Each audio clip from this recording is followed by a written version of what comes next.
Hello, freelancers. I will share a quick guide for the second quarter income tax return year 2026. Start of filing July 1, 2026 at ang deadline is on August 15, 2026. Let's start.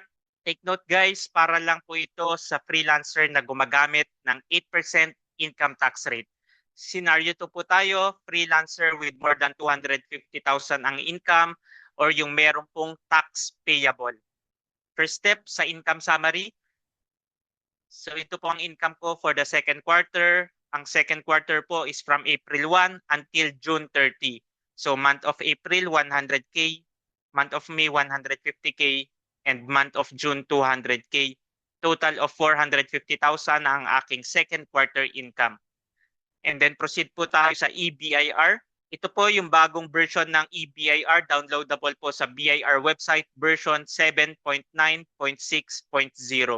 Lahat po ng information na ilalagay natin sa ating profile sa EBIR ay dapat po nakabase sa ating BIR Certificate of Registration or yung COR.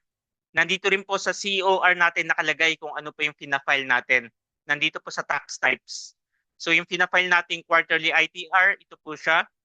First, second, and third quarter ITR.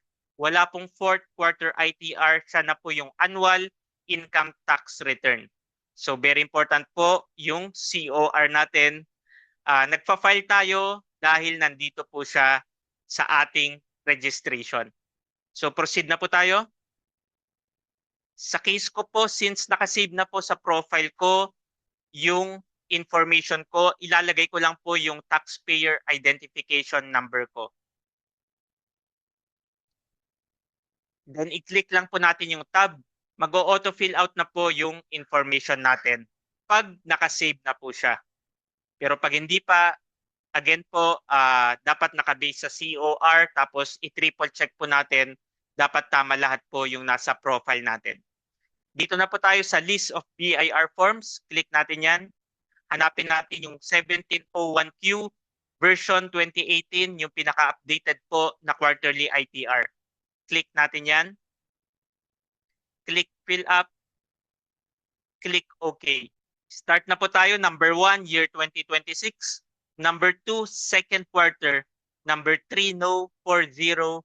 5-10, automatic. 6 RDO code, automatic. 7, taxpayer type is professional. Number 8, alphanumeric tax code is 017. Number 9, taxpayer name, automatic. 10, address, automatic. 10A zip code, automatic. 11, date of birth, manual po nilalagay. Number 12, email address, automatic. 13, citizenship, manual po nilalagay. 14, leave as blank. 15, tick no. 16, naka 8% na po yan kung ano yung pinili natin sa number 8. And then part 2, background information on spouse, leave as blank lang po whether married po tayo. And click po natin yung validate.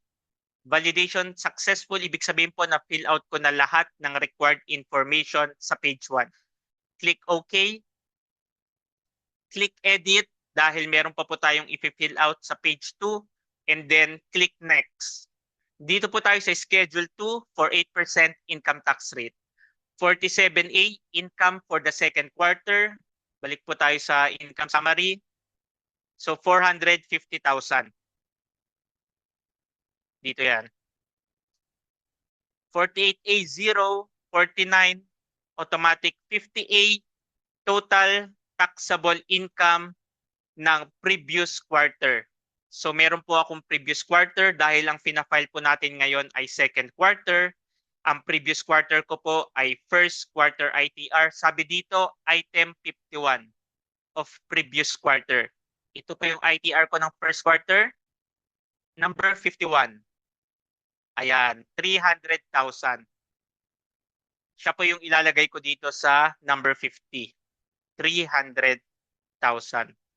51A, cumulative taxable income, automatic. And then 52A, very important po yung non-taxable income na 250,000. Manual po siya nilalagay. 53A, taxable income is 500,000. Meron po akong tax due na 40,000. Schedule 3, tax credits or tax payments. Ito po pag meron kang binayaran sa previous quarter. In my case, nagbayad po ako ng first quarter ITR. So ito po, yung first quarter ITR ko, nagbayad ako ng 4,000. So ayan guys, 4,000. Ibabawas din po siya. Dito siya sa 56. Tax payments for the previous quarter. So 4,000. Ayan, nabawas na siya guys. From 40,000, nabawasan ng 4,000. Ang tax payable is 36,000. That's it guys. Tapos na po. Click validate. Click OK. Click natin yung previews. Balik tayo sa page 1. I-file na po natin online. Click submit final copy. Click OK. And this is the last step guys. Mag-OK po tayo sa terms of service agreement. Hindi ko na po siya gagawin dahil for example purposes lang po ito. In my case, yung first submission ko po, madalas not submitted siya. Your tax return was not submitted. I-resend lang po natin siya hanggang mabasa po natin yung submit successful.